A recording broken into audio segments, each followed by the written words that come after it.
soal Mahkamah Rakyat luar biasa ini, kenapa digelar? Mungkin banyak yang belum tahu juga ya, ini bukan suatu yang sering terjadi gitu ya. Boleh silakan. Iya, pertama terkait dengan kenapa kemudian dilaksanakan Mahkamah Rakyat luar biasa ini. Ya mungkin beberapa dari kita sudah melihat publikasi-publikasi di sosial media dari rekan-rekan jaringan penyelenggara terkait dengan momen Mahkamah Rakyat luar biasa ini. Mahkamah luar biasa ini ya, adalah sebuah persidangan yang dilaksanakan oleh rakyat itu sendiri. Apa yang kemudian disidangkan? Yang disidangkan adalah terkait dengan pelanggaran konstitusional yang selama ini dilakukan oleh rezim pemerintahan yang selama dua periode ini.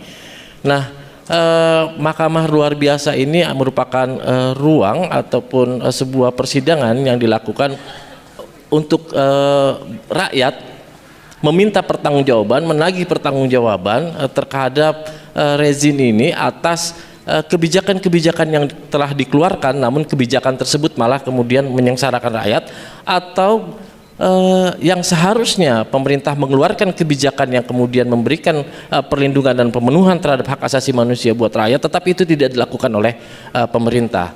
Secara umum konsep Mahkamah Rakyat luar biasa ini kita dengan mempergunakan konsep constitutional complaint, modelnya seperti itu. Mungkin ini adalah sebuah ikhtiar dari masyarakat untuk kemudian tadi menagih pertanggungjawaban. Itu yang pertama. Yang kedua juga ini momen ini juga merupakan sebuah momentum konsolidasi rakyat terkait dengan apa yang sudah dialami oleh rakyat dua periode ini dan kemudian apa yang akan kita lakukan ke depan. Momen ini bukan cuma hari ini saja, tetapi telah dilakukan rangkaian-rangkaian aktivitas sebelumnya sebelum Mahkamah Rakyat ini dilaksanakan pada hari ini. Sebelumnya telah diadakan pengambilan keterangan dari berbagai wilayah dan melibatkan hampir 2.000 rakyat yang kemudian bersama-sama melakukan memberikan keterangan, memberikan kesaksian terkait dengan apa yang dialaminya. Secara umum seperti itu, Mbak Malika. Jadi sebelumnya ini sudah tanya gitu ya kepada rakyat Indonesia dimanapun sampai 2000, ada problem apa sih yang mereka rasakan ya selama 2 periode kepemimpinan rezim Jokowi. Nah, siapa aja sih yang hadir hari ini? Ya, kalau yang hadir pada saat hari ini terdiri dari beberapa unsur. Ada kemudian masyarakat korban terdampak yang memang lokasinya tidak jauh dari Jakarta. Ada warga dari Dago Elos, ada warga petani dari Lampung yang juga mengalami konflik agraria yang selama ini mereka hadapi. Nah, mereka akan hadir di sini, dan juga ada perwakilan dari beberapa teman-teman mahasiswa dan juga yang lainnya. Nah, di Mahkamah Rakyat ini kita ada perangkat sidang. Di sana adalah majelis hakim, terdiri dari 9 orang. Majelis hakim ini merupakan perwakilan dari rakyat, dan kita memilih majelis hakim ini bukan dengan kredensial misalnya dia adalah seorang akademisi dan sebagainya, tetapi menurut kita adalah majelis hakim ini mewakili rakyat yang memang sesuai dengan paham isu yang kemudian mereka wakili, dan juga kita anggap mereka adalah sudah cukup gitu ya, memiliki kredensial meskipun berlatar belakang akademis yang berbeda. Lalu ada penggugat, terus juga ada para saksi-saksi juga tentunya, dan juga ada ahli yang akan hadir di persidangan Mahkamah Rakyat hari ini. Nah, kalau gitu sekarang kita mau tanya ke salah satu penggugat ya, Mbak Bivitri, silakan. Apa kira-kira gugatan yang akan disampaikan nanti? Ya, jadi terima kasih. Semoga kita nanti bisa melihat betul ya bagaimana keadilan seharusnya dibuka, dipaparkan dan diberikan kepada orang-orang yang berhak mendapatkan keadilan. Nah, saya sendiri nanti menjadi penggugat untuk isu legislasi, dan secara spesifik kenapa isu legislasi itu mesti kita gugat, karena kita bisa melihat dengan jelas bagaimana justru banyak legislasi, undang-undang bentuknya sampai ke bawah, sampai peraturan daerah, peraturan pemerintah, peraturan presiden yang bukannya memberikan hak-hak warga, tapi malah mengambil hak-hak itu. Secara substansi begitu. Tapi yang lebih parah adalah kita kan sudah sering mendengar ya suatu frasa yang namanya autocratic legalism atau legalisme otokratik, dengan cara pandang bahwa seakan-akan hukum itu yang dimaknai hanya sebagai undang-undang dan peraturan itu selalu benar, maka banyak sekali tindakan-tindakan rezim Jokowi yang sebenarnya salah kemudian dikasih justifikasinya melalui pembuatan undang-undang. Misalnya undang-undang Cipta Kerja, undang-undang Minerba yang 6 hari selesai, kita bisa tertawakan itu sebenarnya, nggak ada di negara lain yang seperti itu. Kemudian ada undang-undang IKN yang juga selesai dalam kurang lebih 30-an hari. Padahal itu memindahkan ibu kota ya, jadi jangan hanya lihat jumlah harinya tapi substansinya. Jangan lupa revisi undang-undang KPK 2 minggu selesai dan itu efektif membunuh KPK. Jadi memang ini isu yang luar biasa penting. Tentu saja 8 isu lainnya juga sangat penting. Jadi memang ini sudah dipilih betul karena kami ingin mengangkat dengan jelas, mengurai semua masalah yang selama ini terjadi, tapi mungkin diberi selubung legalisme itu, diberi selubung bahwa ini sudah sah maka taatlah Anda pada hukum begitu loh. Padahal hukumnya tidak adil. Nah jadi itu yang jadi poin nanti yang akan kami sampaikan soal dosa di bidang legislasi. Nah menarik nih, tadinya mau ke teman mahasiswa tapi udah disenggol soal dosa. Kemarin kita dengar ada 9 dosanya ya, mungkin bisa dijelasin apaan aja tuh? Ya, ya sebenarnya panitia ataupun kita di tim substansi mencoba kemudian untuk mengclustering terkait dengan pelanggaran-pelanggaran konstitusi yang dilakukan oleh rejim hingga saat ini. Nah, kita kemudian mencoba mengumpulkannya dan itu tadi kita dapat sampai kemudian memutuskan kita clustering menjadi 9 dosa itu. Nah, ada beberapa isu kemudian meskipun di dalam satu isu klaster itu banyak kemudian irisan-irisan dan juga banyak kasus di dalamnya. Kayak nomor 1 misalnya terkait dengan perampasan ruang hidup. Nah, ketika berbicara masalah perampasan ruang hidup ini akan banyak sekali kemudian kasus-kasus yang muncul dan juga kemudian terkait dengan regulasi-regulasi yang telah dikeluarkan yang kemudian memungkinkan dapat dilakukannya penyingkiran ruang hidup rakyat atas nama misalnya proyek strategis nasional dan sebagainya, sehingga ruang hidup rakyat, ruang hidup masyarakat adat itu harus terenggut dan tersingkirkan. Misalnya itu satu. Yang kedua adalah terkait dengan kriminalisasi dan persekusi. Kita melihat misalnya banyak terjadi kriminalisasi terhadap misalnya warga yang kemudian memperjuangkan haknya.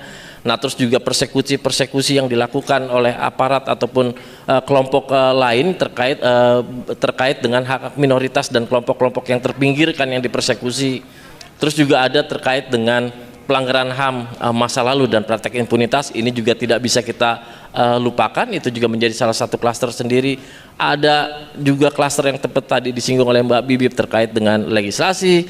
Terus yang selanjutnya adalah klaster terkait dengan isu korupsi yang dimana kita tahu dimulai awal dengan pelemahan revisi undang-undang KPK sehingga kemudian melemahkan penegakan hukum terkait dengan para koruptor dan justru malah memberikan ruang perlindungan kepada koruptor.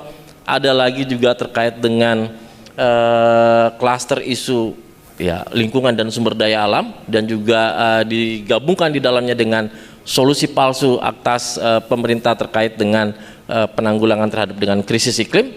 Terus juga ada yang nggak bisa dilupakan juga adalah terkait dengan pendidikan, terkait dengan hak pendidikan, terus juga penyeragaman pendidikan yang kita tahu yang hingga pendidikan yang kemudian ada saat ini kemudian ya justru tidak memang betul-betul bertujuan untuk mendidik dan juga terkait dengan kesenjangan akses pendidikan dan sebagainya, dan juga ada terkait dengan isu hak-hak pekerja di mana memang rakyat para pekerja yang kemudian dimiskinkan dengan kebijakan-kebijakannya, terus juga pemberian insentif yang sangat besar kepada industri tetapi kemudian hak-hak pekerjaannya malah dikurangi, bahkan terakhir juga kemarin ada terkait dengan kebijakan tapera dan sebagainya.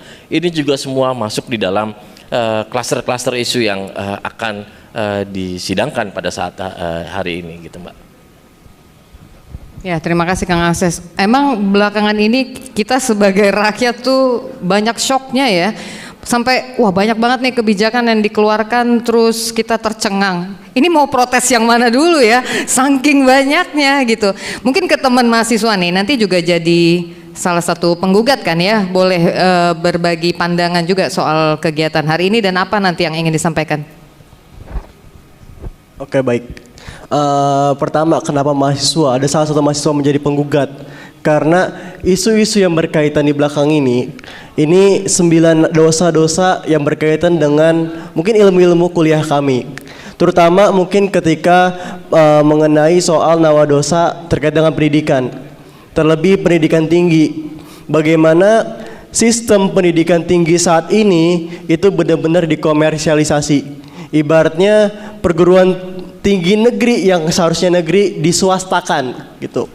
Contohnya melalui PTNBH, perguruan tinggi berbadan hukum, di mana PTNBH itu tidak mendapatkan dana lagi dari pemerintah sehingga dia harus mencari dananya sendiri.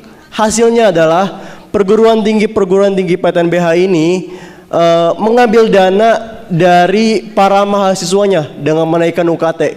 Sampai kita lihat puncaknya di beberapa bulan ke belakang, sampai beberapa universitas itu mengalami kenaikan UKT yang sangat drastis gitu. Jadi ini salah satu pelanggaran terhadap cita-cita bangsa Indonesia, yang mana dalam konstitusi kita disebutkan bahwa cita-cita bangsa adalah untuk mencerdaskan kehidupan bangsa. Bagaimana kita bisa mencerdaskan kehidupan bangsa kalau pendidikan saja, pendidikan dasar itu tidak merata, dan juga pendidikan tinggi harganya sangat mahal gitu. Kuliah yang terbaik, fasilitas yang oke, itu tidak bisa dijangkau oleh rakyat-rakyat miskin. Untuk di UI sendiri terutama, di UI sendiri uang kuliah ini juga sistemnya mengancam masyarakat menengah ke bawah. Terlebih masyarakat menengah yang dia tidak dianggap miskin tetapi tidak dianggap kaya juga gitu. Jadi dia tidak, di satu sisi dia tidak mampu untuk membayar uang kuliah ditetapkan karena terlalu tinggi, tapi di satu sisi dia tidak bisa ditetapkan sebagai golongan miskin gitu, karena dia berkecukupan.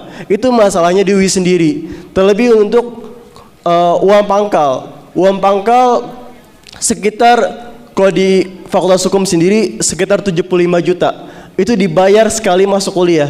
Jadi kita kalau ingin masuk kuliah itu harus membayar 75 juta. Belum lagi uang pangkal setiap semesternya. Belum lagi di kedokteran, bahkan di kedokteran sampai 100 jutaan gitu. Jadi ini adalah bukan masalah dari universitas masing-masing, tapi masalah sistem pendidikannya yang sampai saat ini masih bobrok gitu. Dari pendidikan dasar yang tidak merata sampai pendidikan tinggi yang dikomersialisasi. Pun dengan 9 nawadosa ini, sebagai mahasiswa hukum juga isu-isu ini sangat berkaitan dengan mahasiswa hukum, terutama soal militerisasi, bagaimana bagaimana TNI Polri dikembalikan lagi menjadi ABRI. Kita tidak lagi menganut difungsi, melainkan multifungsi gitu. Lalu kriminalisasi, diskriminasi dan lain sebagainya. Terutama kriminalisasi aktivis, di mana cukup banyak aktivis-aktivis yang dari kalangan mahasiswa dan juga kalangan masyarakat lainnya gitu. Jadi kami melihat itu juga mengancam bagaimana kami akan bersuara. Padahal dalam salah satu tridharma perguruan tinggi, kami juga dituntut untuk mengabdi kepada masyarakat dengan menyikapi isu-isu sosial politik yang ada. Namun ketika kami menyikapi, kami malah kami malah dipersekusi, malah dikriminalisasi habis-habisan sampai tidak mampu atau tidak berani lagi untuk bersuara. Itu juga yang menjadi kekhawatiran kami di situasi kondisi saat ini. Mungkin seperti itu. Wow, curhatnya. ratusan juta ya masuk kedokteran. Anak saya besok kuliah gimana? Tapi puluhan tahun yang lalu di sini isu soal komersialisasi pendidikan tuh udah kita dengar ya. Cuman dulu tuh kayak masih malu-malu. Kalau sekarang ya udah cari pinjaman online aja buat bayar kuliah, itu kayak sangat terbuka. Mereka bisa bilang kayak gitu. Memang kayaknya agak nyesek ya. Katanya kampus jangan jadi menara gading. Kalau sekarang gimana ya, jadi susah. Nah, aku mau kembali ke Mbak Bivitri. Bagaimana Mahkamah Rakyat luar biasa ini bisa jadi alat tagih terkait akuntabilitas publik rezim Jokowi ya. Maksudnya persidangan Mahkamah Rakyat, People Tribunal ini dalam konsep hukum itu seperti apa sih dan apa punya kekuatan ya? Oke, ini memang satu hal yang saya kira kita harus tahu ya semuanya ya. Memang judulnya saja Mahkamah Rakyat. Jadi ini adalah alternatif untuk mencari keadilan. Dan biasanya ini akan dilakukan ketika forum-forum resmi keadilan gagal memberikan keadilan. Dan kita di Indonesia ini bukan yang pertama. Indonesia sendiri pernah punya People's Tribunal untuk kasus kejahatan tahun 65, waktu itu diadakan di Den Haag ya. Nah tapi lebih dari itu di banyak negara lain juga sudah ada. Pertama kali yang model seperti yang hari ini kita akan laksanakan itu disebutnya Russell Tribunal. Kenapa? Karena waktu itu penggagasnya salah satunya adalah Russell dan Sartre waktu itu ya. Jadi mereka membuat suatu model pertanggungjawaban tahun 66 untuk menginvestigasi keterlibatan tentara Amerika dalam perang Vietnam. Tapi setelah itu berjalan terus. Misalnya ada juga tribunal atau pengadilan atau mahkamah rakyat di Iran. Terus juga ada di Kashmir tahun 2008. Kemudian juga ada Indian People's Tribunal tahun 93. Terus yang China Tribunal 2019, yang Myanmar ini masih berproses ya. Dan jangan lupa juga ada tribunal juga yang terkait dengan kejahatan perangnya Jepang, terutama terkait dengan Yugun Yanfu waktu itu ya. Nah jadi ini bukan sesuatu yang diada-adakan, tapi memang suatu reaksi yang sangat wajar terjadi ketika di suatu negara ternyata pengadilan pun sudah dikooptasi. Jadi court captured gitu ya. Jadi pengadilannya sudah dikooptasi juga oleh kekuasaan sehingga dia gagal memberikan keadilan untuk warga yang seharusnya mendapatkan keadilan. Contohnya kan banyak. Misalnya kita saja tadi disebut oleh Mbak Malika kan kita kayak sehari-hari ini dikasih isu baru. Nah, salah satu isu yang kita lagi heboh kan misalnya bagaimana Mahkamah Agung malah memberikan jalan secara salah ya. Kalau benar sih baiklah gitu. Tapi ini salah untuk memberikan ruang bagi politik dinasti untuk anaknya Jokowi dan itu terang sekali. Belum lagi yang sebelum-sebelumnya di Mahkamah Konstitusi, kemudian juga kita lihat pengadilan yang dialami oleh kawan-kawan kita yang hari ini nanti juga akan memberikan kesaksian. Banyak yang dikalahkan padahal jelas sekali semua alat bukti dan segala macam yang secara hukum sebenarnya kalau kita bisa melihatnya, mengkajinya secara objektif, kita akan melihat bahwa ini harusnya ada keadilan yang diberikan. Tapi keadilan itu gagal diberikan karena ada keberpihakan kepada penguasa. Padahal kita relasinya dengan kekuasaan saja sudah tidak setara. Yang itu punya kekuasaan, punya modal, kita nggak punya apa-apa. Kemudian begitu masuk pengadilan juga diperlakukan persis seperti itu lagi. Nah jadi orang bijak bilang katanya keadilan akan mencari jalannya sendiri. Nah sebenarnya tidak sendiri juga, tapi kita harus perjuangkan. Dan ini adalah salah satu cara untuk mengatakan bahwa keadilan tidak tergantung pada kekuasaan formal. Keadilan itu sendiri adalah sesuatu yang menjadi hak kita harus perjuangkan dan bisa dicari di mana saja dan Mahkamah Rakyat ini adalah salah satu cara yang penting karena ingat tujuan dari adanya lembaga seperti pengadilan itu ya, pengadilan yang formal pun kan sebenarnya tujuannya adalah untuk membongkar semua bukti, pandangan ahli.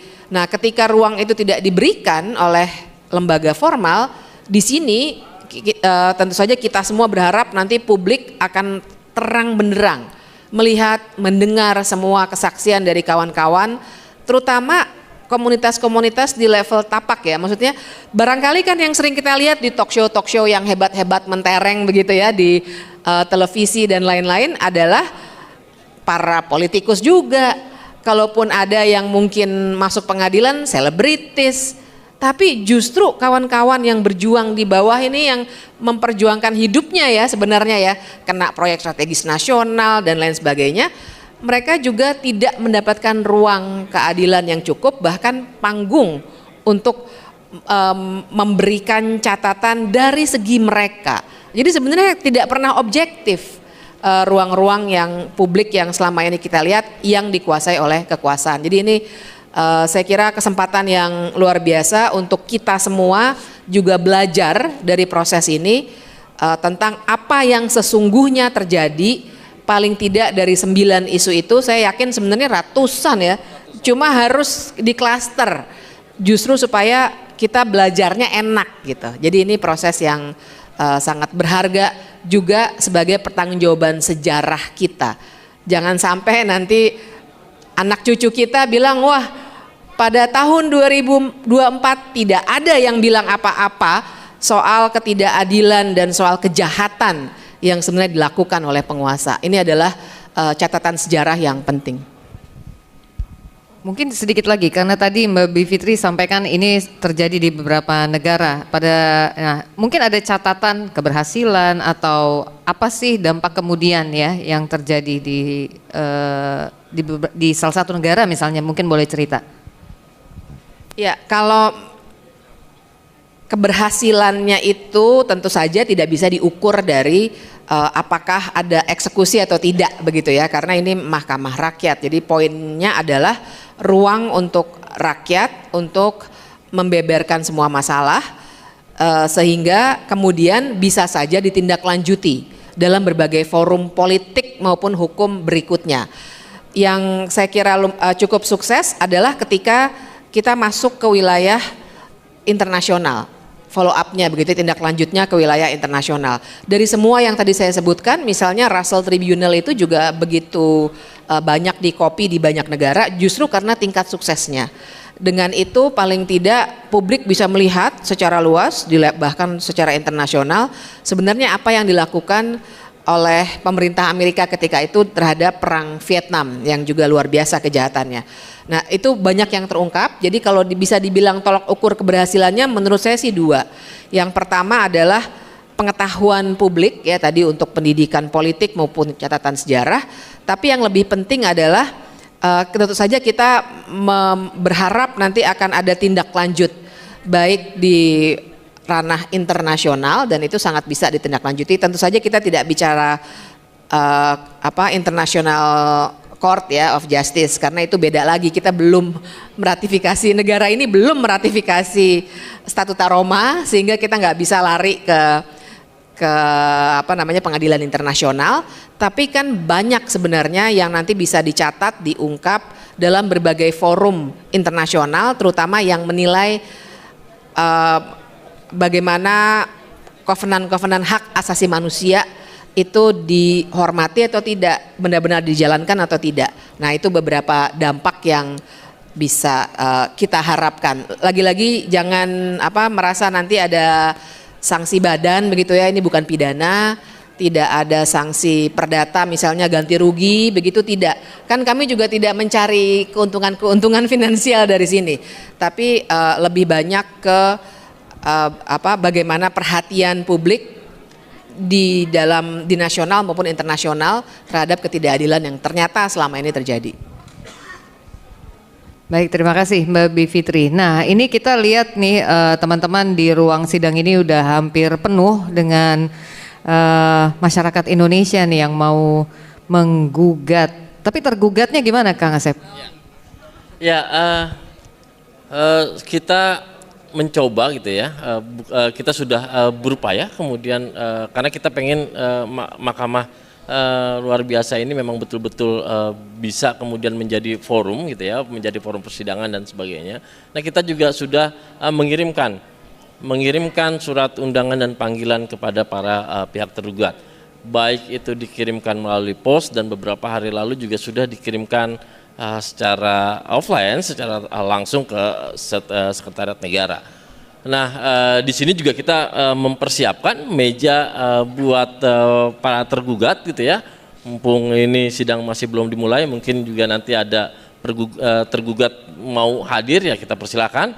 Kalau memang bersedia hadir, tapi kalau tidak hadir ya kita lihat nanti bagaimana keputusan Majelis Hakim terkait dengan ketidakhadiran para tergugat ini, karena kita akan serahkan sepenuhnya kepada Majelis Hakim.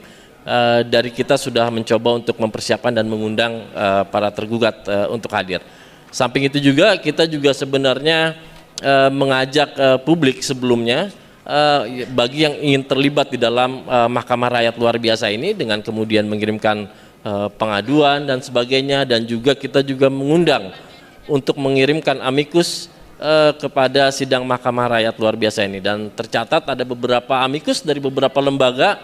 Dan menurut saya ini menjadi sebuah hal yang pembelajaran penting juga yang ke depan, bahwasanya memang banyak juga kemudian yang turut ingin berpartisipasi dalam Mahkamah luar biasa ini. Mungkin bisa diceritain yang tergugat kemana aja sih? Ya, tergugat ada beberapa tergugat yang pasti kemudian tergugatnya adalah Presiden Jokowi selaku pemimpin eksekutif, dan juga ada Ketua DPR selaku legislatif, dan juga ada beberapa partai-partai politik yang memang kemudian sejak awal menghantarkan rejim ini untuk menjadi rejim yang berkuasa, karena kita juga ingin memintakan pertanggungjawaban mereka terkait dengan mereka menyodorkan seseorang untuk menjadi presiden, dan juga mereka juga merupakan bagian di dalam proses pengambilan keputusan di legislasi dan sebagainya, ya seperti itu. Terima kasih Kang Asep. Kembali ke Latif ya. Ada banyak teman-teman mahasiswa di sini, kebetulan juga kita melakukannya di UI begitu. Tapi mungkin apa yang diharapkan juga dari teman-teman mahasiswa dari persidangan ini nantinya? Tadi kan baru menceritakan masalah-masalah yang dihadapi ya. Baik, harapannya sebenarnya kita melihat bahwa benar tadi kata Mbak Bivit, semua putusan ini, putusan Mahkamah Rakyat ini bukan soal sanksi, melainkan soal pembuktian apakah pemerintah bersalah atau tidak, dan menjadi wadah bagi masyarakat untuk mencari keadilan, untuk mencari kebenaran, untuk bersuara. Karena mereka sudah tidak bisa bersuara lagi di media-media, di pengadilan-pengadilan, karena suaranya telah direnggut habis oleh pemerintah. Jadi ini adalah satu-satunya jalan bagi rakyat untuk bisa bersuara agar pemerintah bisa diadili benar atau tidak melakukan kesalahan, seperti itu. Lalu bagaimana dengan kalau misalkan pemerintah terbukti? Harapan kami ini menjadi batu pijakan bagi seluruh rakyat Indonesia untuk terus bersuara. Tadi Mbak Bivit juga sudah sebut harapannya yaitu dua, agar pembuktian ini bisa disampaikan ke forum-forum lainnya dan juga menjadi pendidikan politik bagi masyarakat.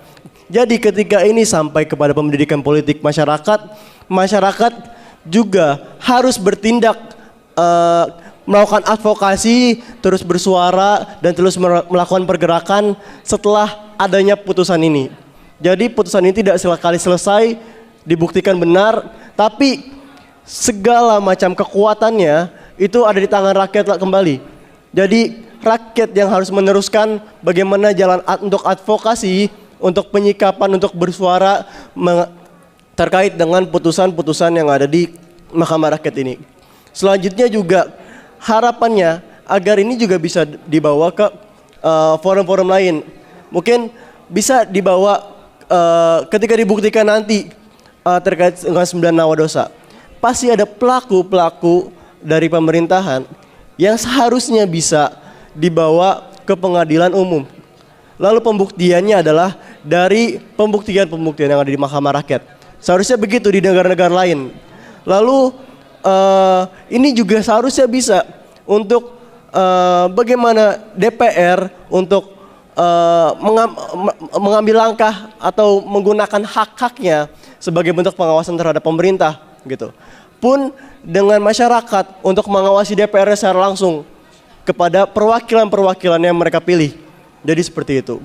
Lalu juga ini selain dibawa ke pengadilan umum, juga sebenarnya terkait dengan political will lagi dari pemerintah.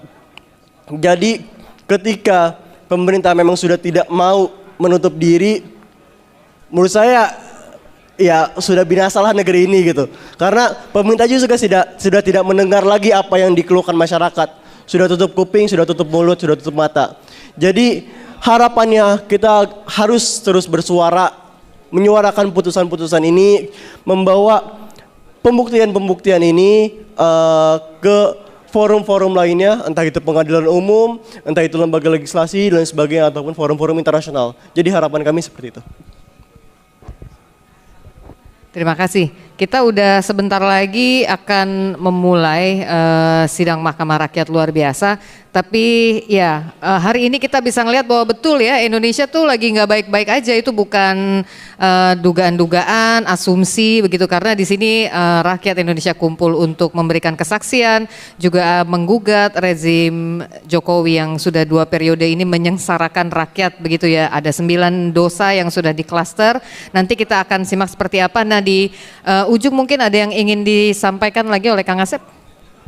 Ya, penting yang kami ingin sampaikan sebenarnya ya pasca Mahkamah Rakyat luar biasa ini ke depan. Saya pikir ini sebuah awalan kita untuk berkonsolidasi bersama rakyat, masyarakat sipil dan yang lainnya. Dan harapannya ke depan adalah bahwa berasal dari putusan dari yang nanti akan diputuskan oleh Majelis Hakim Rakyat ini kita bisa kemudian bersama-sama mengawalnya dan kemudian kita bersama-sama untuk kemudian mendesakkannya dan ini menjadi kerangka untuk kita bergerak ke depan bersama. Karena bukan seperti saya sampaikan tadi, momen ini bukan hanya hari ini saja, sebelumnya telah ada beberapa pengambilan keterangan, konsolidasi di tingkat masyarakat dan sebagainya, dan ini menjadi modal buat kita semua untuk bergerak bersama ke depan. Jadi tidak hanya berhenti kemudian di kegiatan hari ini saja, tapi kemudian untuk ke depannya seperti itu. Nah. Mbak Bivitri mungkin juga ingin menyampaikan sesuatu.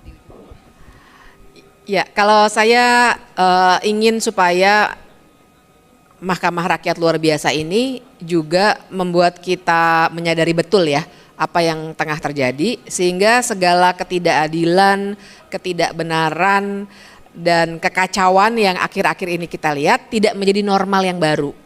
Kalau nggak ada yang ngomong apa-apa, suatu tindakan yang salah itu kan lama-lama dianggapnya itu yang benar. Nah, kita semua saya kira punya kekhawatiran seperti itu, dan saya yakin sekali banyak warga Indonesia yang kompas moralnya itu masih baik.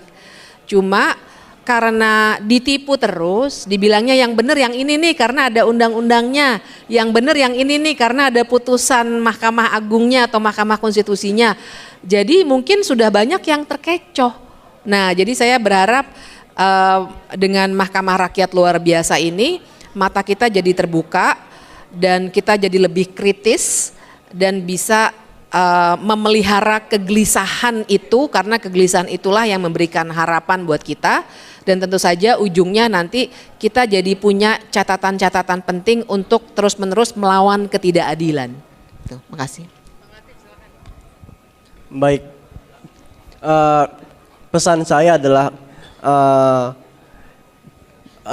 pelajari apa yang disampaikan melalui Mahkamah Rakyat ini, melalui saksi-saksinya, lalu melalui keterangan-keterangan disampaikan oleh para ahli, lalu melalui putusan-putusannya. Gitu. Seperti apa, bagaimana pembuktian yang dilakukan oleh para hakim terkait dengan pelanggaran-pelanggaran yang dilakukan oleh pemerintah. Dan itu harus dibaca oleh rakyat agar rakyat tidak dibodoh-bodohi lagi oleh pemerintah gitu. Seperti kata Mbak Vivi tadi, apa yang dianggap salah ketika dibiarkan terus akan menjadi kebenaran. Itu yang dilakukan pemerintah sekarang menurut saya. Jadi jangan sampai seperti itu. Jadi teruslah untuk belajar melalui Mahkamah Rakyat ini, Mahkamah Rakyat yang lain-lainnya, dan pendidikan-pendidikan politik lainnya yang pendidikan politik alternatif yang diselenggarakan oleh rakyat gitu. Jadi selain itu semoga juga putusan dan apa yang dilakukan Mahkamah Rakyat ini bisa menjadi momentum dan bisa menjadi batu pijakan bagi pergerakan-pergerakan selanjutnya agar dapat terus mengadili rezim Jokowi dan menghilangkan secara utuh Orde Baru sampai nol gitu. Karena menurut saya sekarang Orde Baru masih ada gitu, apalagi di rezim Jokowi. Maka sampai pada akhirnya rezim Orde Baru ini atau orde yang paling baru ini benar-benar habis sampai nol, dan juga era reformasi dan segala tuntutan reformasi bisa dijalankan secara sukses oleh rakyat. Terima kasih. Terima kasih Latif, Mbak Bivitri dan Kang Asep sudah ngobrol di sini. Kita sebentar lagi akan menjadi saksi dari peristiwa yang bersejarah ya.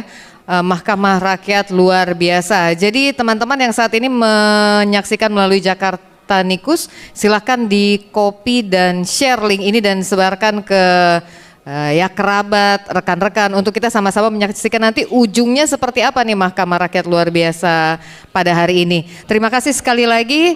Kita kembali ke MC.